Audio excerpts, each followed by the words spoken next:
Right, so we've got a plan of what we're going to be filming, and I have this great idea and the subjects and the people involved to film. Now, to actually get to the real fun part of why I'm a filmmaker, the actual act of production, filming.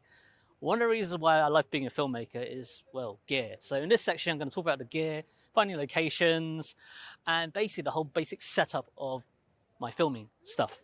Okay, the light is kind of dying. I kind of started this really late. Winter is really rolling in very quickly. So we're going to talk about gear first. Obviously, the first thing is camera. Now, I'm a big fan of the Panasonic Lumix cameras for quite a while. This camera right here is my GH5, my absolute workhorse. I've had it for the past 3 years. It's never really failed me. I filmed it on top of mountains, solid. And it's a great documentary camera because it's got stability, it's got loads of options, and it's really underrated compared to some of the cameras that's been getting a lot of limelight recently. Second thing is lighting. Now, I'm a big fan of the little miniature lights. Now, I kind of failed with the lighting in quite a few of the scenes. My lighting gear kind of died. I kind of may have broken it. But anyway, I recommend getting these like portable LED lights as a backup, like the Aperture MCs or the other one, the GS1. Fantastic. £100, get you a nice portable light. The next thing is my VideoMic NTG Rode. It is a fantastic broadcast quality microphone. The next one is the Instamic. Now I'm using two Instamics right here, and they're on me. They're basically right here and right here. They are like the GoPro for microphones. They're fantastic. They're just small, portable, couple of like reliability issues, so I tend to use them for my backup audio. Next thing is my Insta360 1X. Now I think I only used it for one shot in the actual documentary. The Insta360 1X is a 360 camera, and what you can do is actually put it at the end of a really long monopod and kind of fake a drone shot. It's really hard to actually film short documentaries by yourself, especially when you have loads of people to try and coordinate, and it can get a bit busy on the actual day. We've got quite a complicated interview to set up. As you can tell from the actual interviews, the lighting, the sound wasn't perfect. I definitely missed on a couple of things. I did actually ask for help from another fellow filmmaker, Chris. He was really, really useful. He helped me out with a couple of interviews, and he just brought along his second camera to actually film. And it really, really helped out.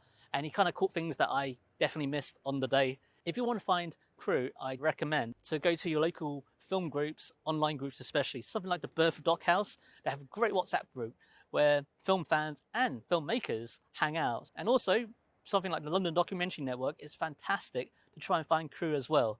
Of course, during this climate of COVID-19, you got to be extra careful, but as long as you've got some safety protocols in place, it's always a good idea to try and get your crew members to bring your own gear, disinfect it if you're going to be sharing gear, that type of thing. And of course, face masks. Oh my God, this light is really dying quick. Okay, and because of this production I had to turn around really, really quickly. I didn't have a lot of time to film B-roll. So what I did instead was to grab from my own archive of B-roll from other various projects. And that's why quite a few shots didn't match up properly because, I just kind of ran out of time to do it. But if you do have like friends who are filmmakers, it's always a good idea to try and grab some B-roll from other people. Right at the beginning, the opening sequence is actually footage from one of the friends of the tiger moths.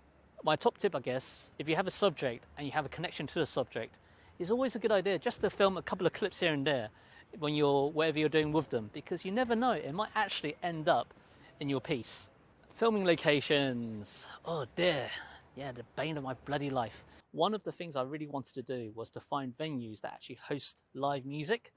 So I actually found quite a few places, but it was really, really difficult to try and find the venue at the right time. Or I find a venue and it turns out it was a last minute booking, or the manager last minute cancelled, or I actually had a recording studio in Brixton. And on the day of the filming, when I double checked it out before the actual interview on that day, turns out there was roadworks and building works right by, so I couldn't actually hear anybody there. Not good at all. And it turns out there's actually a person on TV shows that does all of this, and it's a locations coordinator. So the next time I do a more of a bigger documentary, I'm definitely going to have a locations coordinator. I might just like jump onto eBay or something and just find locations coordinator. Maybe I can find a cheap one. That is definitely one of the most painful parts of filming so many people in so little time and turning around so quickly, finding a good venue. Thankfully, I was lucky to find Colours, which is right there because I'm in Hoxton Square right now, and they were gracious enough to offer their venue as a filming location, as well as the Victoria, which has got a fantastic back room. And the reason why I know the Victoria is because I used to live in Haggerston and I used to go to gigs in the back room. It's also a really nice pub that serves great beer.